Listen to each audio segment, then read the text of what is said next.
Hi everyone, welcome back to my channel and we are doing exercise 7.5 and here's the question number 22. बस इस video में आज ये exercise हम complete कर देंगे नाउ। अब ये तो बहुत ही ईज़ी है, यहाँ पे एक्स रखो, ठीक है। डायरेक्ट कर दूँ क्या? अगर मैं ऐसे लिखूँ तो आपको समझ में आ जाएगा। मतलब 22 क्वेश्चन कर रहे हैं, एक्सरसाइज का लास्ट क्वेश्चन समझ लो, लास्ट लास्ट में आ गए हैं। तो यार इतना तो समझ में आना चाहिए, पर चलो फिर भी नहीं आ रहा है अगर तो।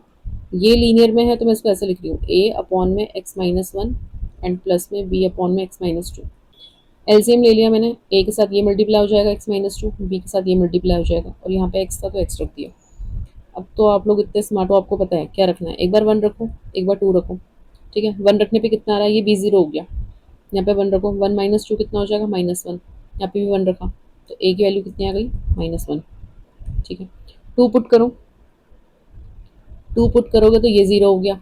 यहाँ पे कितना आ जाएगा, टू माइनस वन, तो बी इंटू वन बी आ जाएगा, यहाँ पे हो जाएगा टू, बी की वैल्यू कितनी आ गई, टू, ठीक है। वैल्यू पुट कर लेंगे हम इस फॉर्म में।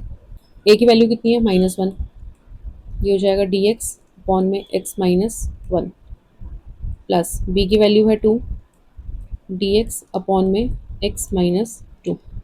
माइनस का वन एज इट इज़, इसको आप इंटीग्रेट करोगे, एक्स माइनस वन प्लस में टू एज इट इज़, ये हो जाएगा लॉग एक्स माइनस टू, ठीक है। अब ऑप्शन कुछ मैच नहीं कर रहा है ना, सिंप्लीफाई करो। ये माइनस का वन है, पावर में भेज दो ना, लॉग की प्रॉपर्टी है ना, पावर में चला जाता है तो माइनस वन, ठीक है। अब माइनस वन अगर आपने इसको पावर में भेज ही दिया है तो इसको ऐसे लिख दो, ठीक है, एक ही बात है। प्लस इस टू को पावर में भेज दो, ये कितना हो जाएगा, log X minus two square. अब ये है log M plus log N, क्या होता है, लॉग एम इंटू एन, दोनों को मल्टीप्लाई करो। तो मल्टीप्लाई करोगे तो क्या आ जाएगा, एक्स माइनस टू का होल स्क्वायर ऊपर और एक्स माइनस वन नीचे, ठीक है। तो ये आपका आंसर हो जाएगा। कौन सा ऑप्शन है, option number B. So this is the right answer. Now look at the question number 23।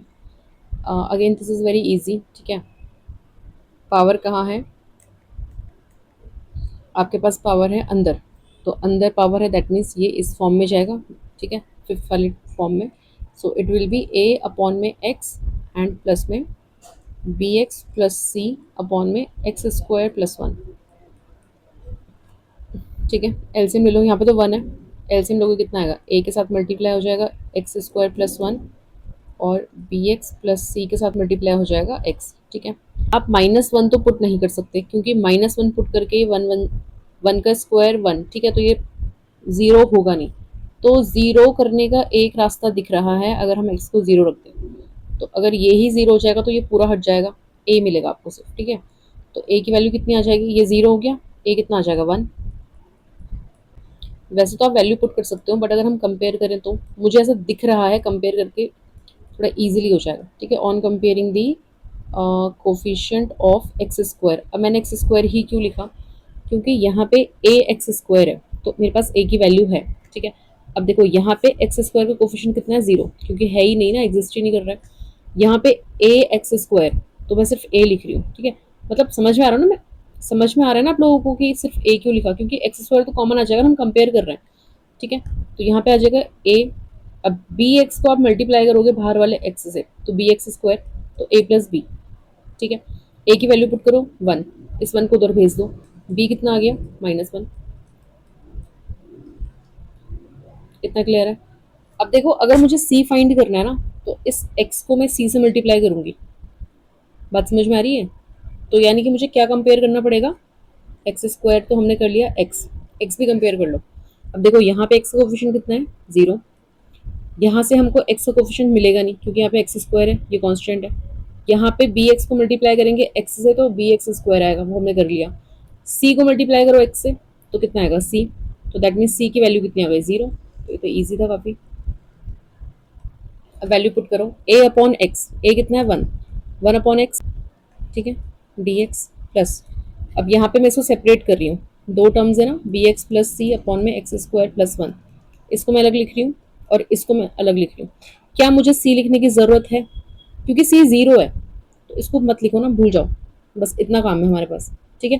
B X upon में X square plus one, B की वैल्यू कितनी है -1, तो इसको हम -1 कर देते हैं, ठीक है, तो -1, ठीक है, and x D X upon में एक्स स्क्वायर प्लस वन, ठीक है।